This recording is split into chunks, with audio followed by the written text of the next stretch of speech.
And welcome to the Filmstein Podcast, a podcast where we are challenged with trying to articulate a love for art and storytelling. Today I am joined by my adolescent friend, Lucy. Hello, everyone.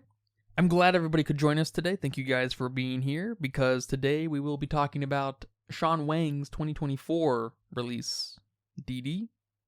And I'm very happy to talk about this film with you here today because this movie is awesome. It's obviously a very delicate matter to try to articulate visually, that is, the pain of growing up. And the way this film drops Chris into the many paradigm shifts of his life, a specific time and place, is awesome. He's about to go to high school. He is dealing with the reality of kids growing apart, of kids discovering themselves, of someone trying to make new friends. He's dealing with the very beginning of the explosion of social media and the accessibility of the internet. He's dealing with the unspoken pain of losing this person in his life that he's grown up with and going off to college, his sister. This confusion of where his dad is. His mom raising him and his sister by herself. Obviously, learning to kiss, being in love on some level with Maddie, figuring out what sex is. But the crux of what makes all of this so wonderful and tie in so neatly with one another is the confusing pain that comes along with it, and the self-alienation, and then the actual second, sneakier crux comes into play and kind of double knots this natural but very painful for some experience. This film is by and large a love letter and maybe a thank you to Chris's mom. And I would suspect as much also Sean's mom for being patient during such a hard time for a parent. She's a single mom. She's dealing with the husband's unapproving mother, the grandmother. She's dealing with her oldest going to college. She's dealing with her youngest who can't get along with himself, can't find any kind of synchronicity. But he's also dealing with a very traumatic moment in his life. He's being hit full force with puberty and high school and change just across the board, right? Societally and physiologically and psychologically and emotionally, of course. I do wish we got much, much more of Chris's mom. But of course, I love the aesthetic as well. The inclusion of videoing skateboarding, the transition between MySpace and Facebook, even the low-hanging fruit nod at something like Superbad being somewhat of an anthem movie for the early 2000 folks. It's mostly a wonderful movie, and I'm very curious, how did you feel about Dìdi? Yeah, I think we might have some opposing views here on this film because I felt like this movie dragged on and on. And there were a few sections that were pretty interesting, but then others that quickly lost my interest. While we did have a very tight focus on the story, on the perspective, it just lacked a reason for me to care. And see, I think this is my problem with a lot of slow burn, maybe slice of life films, is that it's primarily about the mood and the tone and that feeling. And if that feeling doesn't get you, that's it. There's no high stakes. There's no climax. It's all pretty mundane. In my opinion, a decent plot should answer why it happened, whatever the it is. And slice of life films don't really answer that for me. At least not very often. I came out of this film thinking, oh, that was pretty cute. But it wasn't until the end that I thought, oh, this was pretty cute. And it really wasn't until that interaction he had with his mom that gave me anything. Thematically, this film does explore adolescence in a very specific period of time. I do like that. The impact the early ages of social media had on teenagers and preteens alike is pretty crazy. I'm with Chris. Nothing felt worse than your best friend moving you from your number one spot to now fifth, or worse, completely knocking you out of the list altogether. And only the cowards out there had Tom as their number one, so they didn't have to pick a best friend. They're called the awkward years for a reason, because, well, they are awkward and can be. But I found some of the moments, some of these paradigms, a bit exaggerated. But then I thought to myself, is it because I'm not a boy and some of these awkward moments were just too oddly specific, and that's why they felt a bit extra? Like him telling the squirrel story, or him yelling at his mom in front of his skateboarding friends and then they left. I don't know, for some reason I couldn't relate to any of the alienation he caused to himself. Or maybe the story was too much of a slow burn for anything to hit me. Because of course, in film, you don't have to experience it in real life to know what the character is feeling, what the director is trying to capture. But for some reason, it was just a big miss for me. I do, however, completely and wholeheartedly agree with you that the heart of the film was definitely the mom. Her quiet struggles, her sacrifices both as a single mom and an immigrant parent, right? She had to give up her dream and find a new dream, like most moms have to do, watch their kids grow up. That becomes their new life. And it's just crazy to me that moms out there can do that, can just shift all their goals they had to now their children. It's both amazing and scary. I also liked how she admitted how hard it was to have to do this.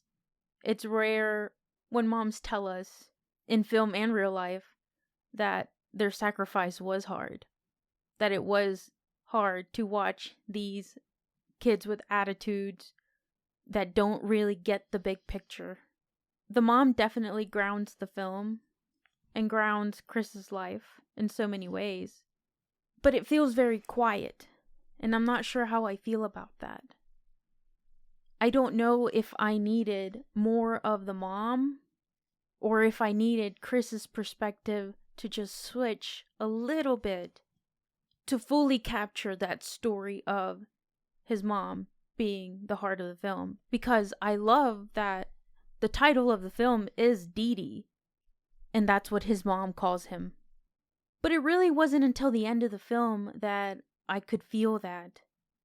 I wish there were more sneak peeks of that feeling, that it would have hit harder at the end when they had that interaction of him running away. I thought the performances from the kids were awkward and subpar. Maybe that was the point, but I wasn't here for it. The soundtrack and the score were pretty good. I don't know how I felt about the camera work and it shifting to these homemade videos, or how I felt about any of that surrealistic moments we had, especially when he gets high. I think these moments just took me out of the film more than they were additive. And overall, this film for me was an adolescence film, not necessarily a coming-of-age film, which I think there's a big distinction there. A coming-of-age film has some sort of growth, some valuable lesson learned, some character-defining moments. And I'm not sure if I got them here, or if they were just too subtle and I missed them. It feels like after that talk that Chris and his mom had, did Chris even get anything out of that? Or was it just me that now understands the difficulties of being a grown-up? I did really like what you had to say about these changes across the board. I think I was so focused on the everyday mundane things that Chris does to focus on his sister, because that just happened so quick. I didn't have time to reflect on that, or even his lack of a father figure and how that impacted Chris in this big moment of so many changes. Those sections didn't really stand out to me because I was bored. It's kind of funny. I think you are clearly identifying the difficulty of making coming of age films and how predicated they are on X, Y, and Z for A, B, and C, and how specific things can become so quickly. And if you are lost in that journey at any point, it can become pretty mundane pretty quick. Unlike something like Superbad, where it's just them going to a party, right? It's so bare minimum that it can kind of speak to everyone on some level.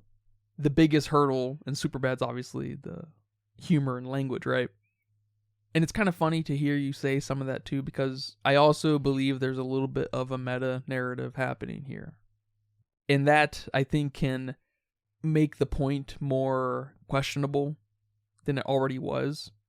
Because I do disagree in that I think this is or will become a quintessential coming of age film. In that it's this future perspective looking backwards, acknowledging your upbringing, this retroactive acknowledgement of letting your mom know, letting your parent know that you were listening, that they were heard. Because it definitely didn't feel that way at the time when Chris is 13 years old, 14 years old, however old he is. Because I definitely agree with you on some level that these surrealistic moments are odd, even to the point of the cringy moments being overly cringy to a surrealistic point, even. And I feel like this is this kind of meta acknowledgement of that's kind of how cringy the memory is, which is embellished for the good and bad, right? Because similar to Here, that recent Zemeckis film we just covered, go check it out, there are a lot of investigations of high points and low points, mostly low points for Chris. It starts to look like this compilation of this very painful summer for him. Because I'm definitely with you, one man's coming of age film is another man's mundane slice of life film, no doubt. And I will say I am kind of two minds in that I wish there was more of the mom, but at the same time, it needs to come across like the love that Chung Sing, his mom, has for Chris needs to be largely one-sided and very parental, and just the overt kind of acknowledgement of how profound the mom is and how she acts and what she says is that kind of meta acknowledgement of I was listening all along. Yeah, I get what you're saying, but who reflects on their life like this? Who exaggerates moments that don't need to be exaggerated? It's just hard for me to maybe grasp that a 13, 14-year-old was really that out of touch with their parent, an obviously caring parent. I love the immigration story films. Not that this is one of them. Maybe that's from the perspective of the mom. And maybe I haven't seen too many first-generation immigration stories, especially from a teenage boy's perspective. But to be so alienated, it doesn't really tug at my heartstrings. Yeah, and that alienation might be the core of that predication to, I guess, connecting, because I think coming of age films probably rely on you connecting with the central character more than any other genre. No, for sure. Because there's not a lot of story, there's not a lot of point to coming of age films. Not usually. There is some character development, but in a very predictable way.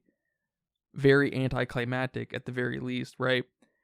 Yeah, I don't know about that. I think a lot of coming of age films tend to have some relief from the alienation or the anxiety or whatever that character is feeling at the time.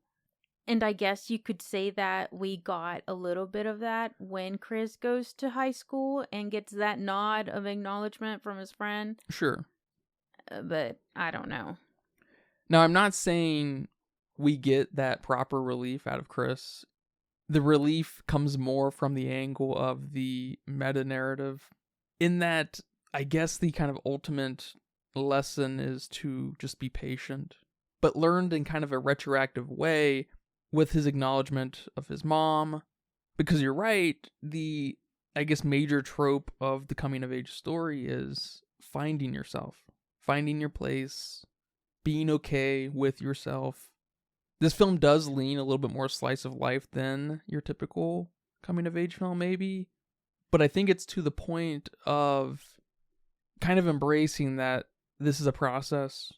It requires time. There isn't going to be a moment that kind of makes you realize that high school is stupid or these problems are ephemeral, not very real.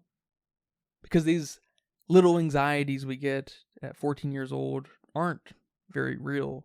You get a little older and you see these same problems pop up in younger people around you, and of course, as now an older person, you might try to give them advice. They don't want to hear it, but you're going to try to articulate that these problems aren't that big of a deal. And so this film is kind of telling me that there isn't that paradigm shifting moment that's going to, reveal the universe's answers. It's more of that retroactive acknowledgement of understanding the people who helped you come to a conclusion that you never realized you came to, like your mom, like a best friend or a grandparent or something. Yeah, that definitely makes sense, especially on why this film feels so personal. And like you mentioned earlier, it really takes some kind of connection to the main character to even feel what he's feeling. Because one of my favorite things about coming of age films are those feel good moments of the character learning, of them maturing, realizing that now life is this way. Now I have to visualize my parents this way, my sister this way, my friends this certain way. And those are definitely more spelled out to us in a traditional plot, rising climax, falling action, resolution type of way, not a meta narrative that now I have to reflect on as an adult.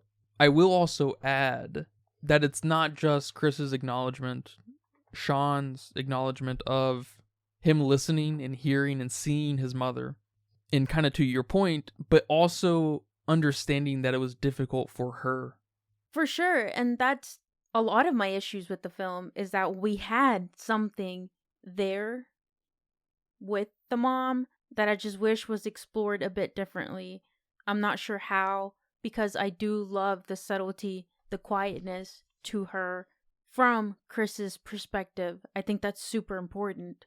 So I wouldn't want to lose that, because how freaking sad as a parent is it, or will it be, to hear your child tell you or ask you, "Are you ashamed of me?"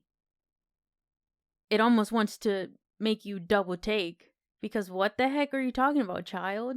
And there's something so sad there, for sure, but it doesn't translate for me to the rest of the film. It really only happens in that one spot. So now I have to question the rest of the film, or maybe I need to rewatch the movie to see it with the now new found perspective I have. See, there's a little bit of a meta perspective happening with Chris now, where he's projecting himself. Chris is obviously uncomfortable, embarrassed, and ashamed of himself, confused, even more so. And it feels like when Chris says that to his mom, that's kind of the ultimate meta sticking point of Sean, maybe whoever, asking in a cool retroactive way through the film, but actually asking now, was I an embarrassment? Were you ashamed of me? No, there's definitely too many metas there.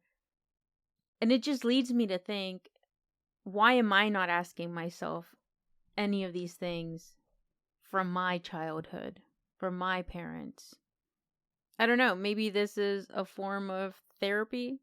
Sean's therapist probably told him to write a love letter to himself. There's no doubt something about coming of age films that become anthem movies for certain generations, certain groups of people, and how quickly those same movies can be lost on different groups of people. Yeah, I'm still not sure whether I completely agree that this is a coming-of-age movie. Maybe from that meta narrative that you speak of, I can see your point of view. Because I think one of the crucial parts of coming-of-age movies is that, yes, it speaks to everybody. For adults, it's nice to reflect on. But for kids, watching it at that specific time, you can learn something from it. How beautiful would it be to gain a lesson from a film, or like me, from books, and apply that and use that to your everyday life? Maybe this is a different kind of coming-of-age film, especially to that specific group of people, the people who are in their late 20s, early 30s now. Because let's face it, not only are kids coming of age, but we're all coming of age at different points of our lives. Yeah, there's almost the makings of a coming-of-age sequel genre. Yeah. Happening here. Maybe a reflection of age. I will also add to your disapproval of these performances, capturing the cringe and the awkward of kids is a difficult matter. Obviously, 9 times out of 10 it's very bad, and then even that 1 time out of 10 goes 50-50 with everyone. Almost everyone in this is a child, and these memories, performances are cranked to 11 in awkwardness. Almost every interaction is pretty awkward. And in general, I think the performances are pretty good, especially out of kids. They are a risky bunch, but I will say, the rest of the movie aside, the meta-narrative aside, the style and vibes aside, the mom's performance from Joan Shin is awesome. Definitely agree. Her performance was great. Even the grandma was hilarious. She was great.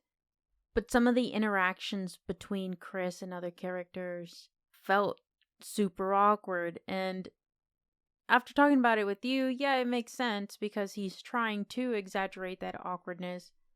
And more specifically, the interactions between him and his sister Vivian. And some of the interactions with the other kids that are not Chris. Like his friend talking to those girls. Or even some of these skating sessions with the guys. But it is all viewed through Chris's lens. I just, again, can't imagine things feeling that awkward, really, at any stage of my life. And that may be a completely lost point because I definitely empathize with Chris on wanting to kill myself after certain interactions. And even in that moment thinking, man, that was awkward. And probably in reality, it wasn't nearly as awkward as what I walked away with, you know? It's probably like a 3 out of 10 awkwardness, but I took away a 9 out of 10 awkwardness. They need to make a movie about a kid that just sees the world in rose-colored glasses. Like Forrest Gump. Like Forrest Gump. Ah, exactly. That's why I love that movie. He's kind of a kid, right? He's a kid. He's just happy to be there. Shout out to all the single moms and mama boys. But alright, man, thank you very much for watching this movie, suffering through it, apparently, and thank you for talking about it here today. You're welcome. We don't have a budget out there in the wild, but what do you think? 10 mil. No way more, right? No way more. I'm thinking even less because this movie is an hour and 30. I didn't think about that. Yeah, no way. The box office hit around 5.1 million. So hopefully that made some money. And over on Letterboxd with 246,000 people, they weighed in at a 4.0. Oh, man. Did I completely watch a way different movie than everybody else did? My initial thought was a 1.5, But after our conversation today, I think I might be closer to a 2. I think I understand the heart behind this a little bit more. It's still dragged on. I found too much of it unrelatable because even in films with big scary monsters, I'm still able to relate to a lot of the universal themes that I just can't relate to here. I like this idea of the exaggeration behind adult Chris's view of young Chris. That's a neat idea. Doesn't mean I watched the movie with that intention or I got any of that from this film. When I was in middle school, a lot of the upperclassmen, or at least the kids in the grade above me, would tell me, man, high school is so much better. Then I'd got to high school and think, well, yeah, it's cool here, but that transition was just more freedom than better. And then when those same kids went to college and would tell me, man, college is so much better than high school, it was just crazy because I was waiting for the better. And now it's even funnier because none of them have told me, man, getting a job is so much better than college. And that's kind of the vibes this movie gave me, especially at the end when he went to high school. Like, man, this is now going to be better. So there's some universal feeling there if I had kids telling me those things. But I can't say that I ever felt it. Yeah, the film definitely should have ended with Chris and his mom at the table. It should have gone black there. There should have been no sort of epilogue of him walking into the high school and nodding to Fahad. And yeah, I think he even gets his braces removed right in between the talk with the mom and him going to high school, and just thinking that that was a cute symbolism of him moving on, being happier. I just love that taking your braces off is that meaningful as someone who never wore braces. And the film ending with Chris and his mom at the table would have only elevated, I think, my point of the meta-narrative, especially ending on the mom looking in the camera. That would have really drove home the point, I think. Ooh, yeah. Kind of having this climax of a fourth wall break. I would have really enjoyed that, especially if we could somehow have bookended that in the beginning and had the mom be in the beginning somehow, again, with a potential fourth wall break, and still sandwiching in what we had. Yeah, maybe it could have opened with Chris looking into the camera, and then we flip and see his mom, and they're having a talk or something, and then we end it on the exact same note. Except in the very beginning, we see Chris looking into the camera, and then when we see his mom in the beginning, it's the conversation now, and then at the very end, they're having the conversation, and it ends with Chris's mom looking into the camera.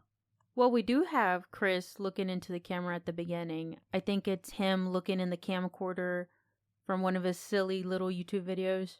Yeah, and I guess that kind of comes across like this soft, fourth wall breaking acknowledgement where we're kind of setting the stage of what's to come. So, that's a good point. I love the unprovoked pain Chris has to deal with day in, day out. Just the pain of growing up, the pain of change. It's deeply, deeply melodramatic. There's probably nothing more melodramatic than a coming-of-age story from whatever angle. That's true. It hurts to not be included because you're the weird kid. Because your wavelength is just a little off than what the crowd is looking for. Maybe that's the better everyone was talking about. When you're an adult, you can really find your clan. The people you can connect with that you couldn't in that specific elementary school or middle school. Yeah, now we don't need school, colleges, jobs to find that at all. Now you just go online and you become empowered like no tomorrow. Yeah. I think this movie is probably a solid 3.5. There's some 3 energy here, but I think I have justified it to kind of bolster the ultimate point, because yes, I want more of the mom, but it's to include that we're sneakily listening to mom. Mm-hmm. So it's definitely, and often is, a moment of less is more. But yeah, man, thank you again for watching this movie, and thank you guys for listening to this episode of the Filmsteins. I hope you guys enjoyed that. Remember, we post every Wednesday and Friday with brand new episodes on YouTube, Apple Podcasts, Spotify, Pandora, Patreon. Our next episode will be a discussion about Boyhood, another anthem film. So please look forward to that. I hope you guys enjoy that. Remember to leave nice comments, thoughts, and ideas on our Patreon as well. Come subscribe for $1, $5. Come right in, come request a movie. Thank you guys very much for your support. But until next time, take care. Bye-bye. Bye-bye.